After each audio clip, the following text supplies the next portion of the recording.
जब कभी दार्शनिकता यानी फिलॉसफी की बात करी जाती है तो शुरुआत करी थी सुकरात ने यानी सोक्रेटिस ने। लेकिन सोक्रेटिस ने कभी खुद तो कुछ लिखा नहीं। उनके दो प्रमुख शिष्यों में से एक शिष्य थे प्लेटो, जिनके बारे में आज मैं चर्चा करने जा रहा हूं। तो सुकरात के शिष्य थे प्लेटो, प्लेटो के शिष्य थे अरस्तु।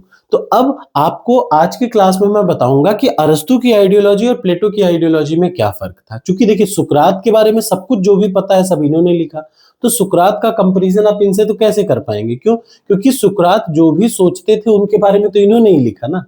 तो ये ऑफिशियल तौर पे कहा जाए तो फिलॉसफी की लिखने में शुरुआत इन्होंने करी, इन्होंने ही लिखा सुकरात के बारे में या इन्होंने बताया सुकरात के बारे में। तो ये प्लेटो थे। देखिए, इनकी थ्योरी बड़ी एक सबसे फेमस है, थ्योरी ऑफ फॉर्म। वो क्या थी ये आपको पता होना चाहिए। जैसे अरस्तु ने इस भौतिक जगत की बात करी, यानी जो हम लोग जिस वर्ल्ड में जी रहे हैं कि देखिए कितना फूल सुंदर है, ध्यान से सुनिएगा। अरस्तु की आइडियोलॉजी और प्लेटो की आइडियोलॉजी में मेन डिफरेंस क्या था? अरस्तु ने कहा कि फूल सुंदर है, ठीक, ये देखिए कितना सुंदर फूल है। लेकिन प्लेटो ने कहा कि ये जो सुंदर फूल है ये असली सुंदर फूल नहीं है, ये तो मुरझा जाएगा। एक ऐसा जगत है जहां पे एक ऐसा फूल है जो कभी नहीं मुरझाएगा। यानी प्लेटो ने किसी अलग जगत की बात करी, एक दूसरे थ्योरी ऑफ फॉर्म की बात की, वर्ड ऑफ फॉर्म की बात करी कि एक और ऐसा शाश्वत या फिर परमानेंट संसार है जहां पर इसकी तरह फूल मुरझाते नहीं है। फूल फूल रहते हैं, वो हमेशा जगमगाते हैं, वो कभी ऐसे मुरझाएंगे नहीं इसकी तरह। तो अरस्तु ने भौतिक जगत की बात करी और प्लेटो ने एक बाह्य जगत की बात करी, एक ऊपरी जगत की अलग बात करी। तो ये फिलोसोफर हुए और अरस्तु को बोला गया वैज्ञानिक। ठीक, तो शुरुआत करते हैं। मैं हूं डॉक्टर मानस पांडे और सिविल सर्विस की तैयारी आप कर रहे हैं तो नीति शास्त्र में आपको पढ़ा रहा हूं आसान भाषा में। ठीक, सिविल सर्विस में यूपीएससी, यूपीपीसीएस और स्टेट लेवल की परीक्षाओं के लिए आप इसका यूज कर सकते हैं। आपसे यही रिक्वेस्ट है कि जब आप इस वीडियो को यहां तक देखें तो कमेंट बॉक्स में एक बार जरूर कमेंट करें कि कैसी लगी ये वीडियो। तो चलिए शुरुआत करते हैं प्लेटो के बारे में। प्लेटो का जन्म 428 बीसी पहले, बिफोर क्राइस्ट पहले। अब फिर मैं बता दूं, बीसी का मतलब बिफोर क्राइस्ट। अगर आप मुझसे हिस्ट्री पढ़ते हैं तो बीसी कहना सही नहीं, बीसीई कहना सही है, बिफोर कॉमन एरा। तो देखिए, प्लेटो का जन्म 428 बीसी पहले हुआ। कहां पे? एथेंस में। आपको यह भी पता होना चाहिए कि आज की दुनिया में एथेंस कहां है। तो ये है भूमध्य सागर, ये स्पार्टा था और ये आर्गोस था, उसके ऊपर था एथेंस। तो यहीं पे जन्म हुआ था प्लेटो का 428 बीसी पहले। ये स्टूडेंट थे सुकरात के, सबसे दुनिया के फेमस जो दार्शनिक थे सुकरात, उनके स्टूडेंट थे प्लेटो। प्लेटो बहुत अच्छे घर के थे, सुकरात बहुत फटीचर टाइप के थे, लेकिन उसके बावजूद प्लेटो उनके शिष्य बने, उनकी विचारधाराओं से प्रभावित होकर के। सुकरात के बाद उन्होंने, याद रखिए, उनका कंधा बहुत चौड़ा था तो इसीलिए उनका उपनाम अरिस्टोकल रखा गया। प्लेटो का कंधा काफी चौड़ा था तो उनका नाम अरिस्टोकल रखा गया।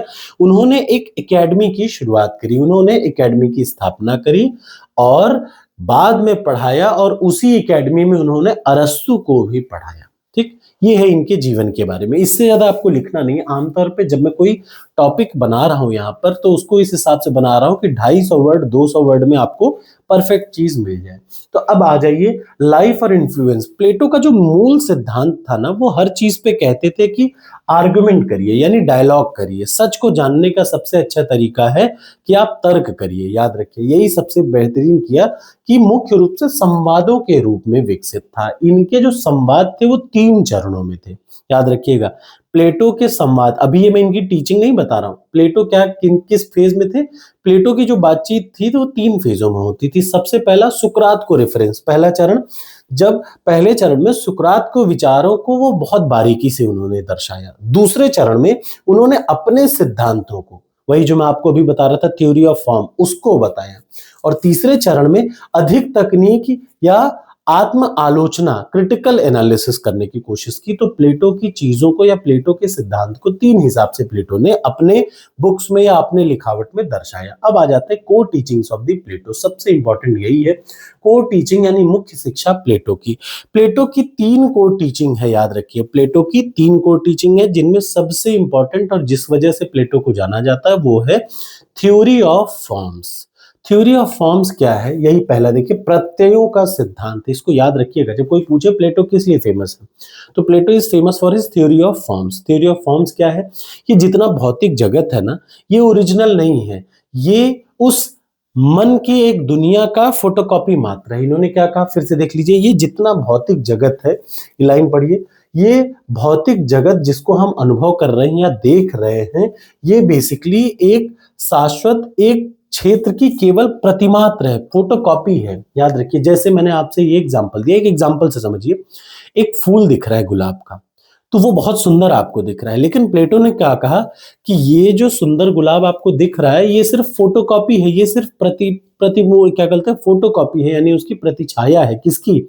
उस ओरिजिनल फूल की, जो यहाँ पे है ही नहीं। वो शाश्वत है, वो परमानेंट है। ये फूल तो मुरझा जाएगा, लेकिन वो फूल मुरझा नहीं पाएगा। यानी जब हाइपोथेटिकल बातें कोई करने लगे तो वही दार्शनिक होता है। तो दार्शनिकता की पहली पहचान जो है वो प्लेटो से हुई। ठीक, यही था इनका सिद्धांत। सबसे इंपॉर्टेंट क्या? प्रत्ययों का सिद्धांत। एग्जाम्पल क्लियर से याद रखिएगा। फूल जो मुरझा रहा है वो शाश्वत नहीं है, वो सिर्फ फोटोकॉपी है, उसका छाया प्रति है। ओरिजिनल शाश्वत क्या है? ओरिजिनल शाश्वत है ये न्याय, सौंदर्य, शुभता, ये सारी चीजें हैं, ये शाश्वत है। जो परमानेंट है वही सही है। जो भौतिक हमको दिख रहा है ये सही नहीं है, परमानेंट चीज सही है। ये पहला इन्होंने कहा। दूसरा चीज इन्होंने क्या कहा कि सच को जानना है।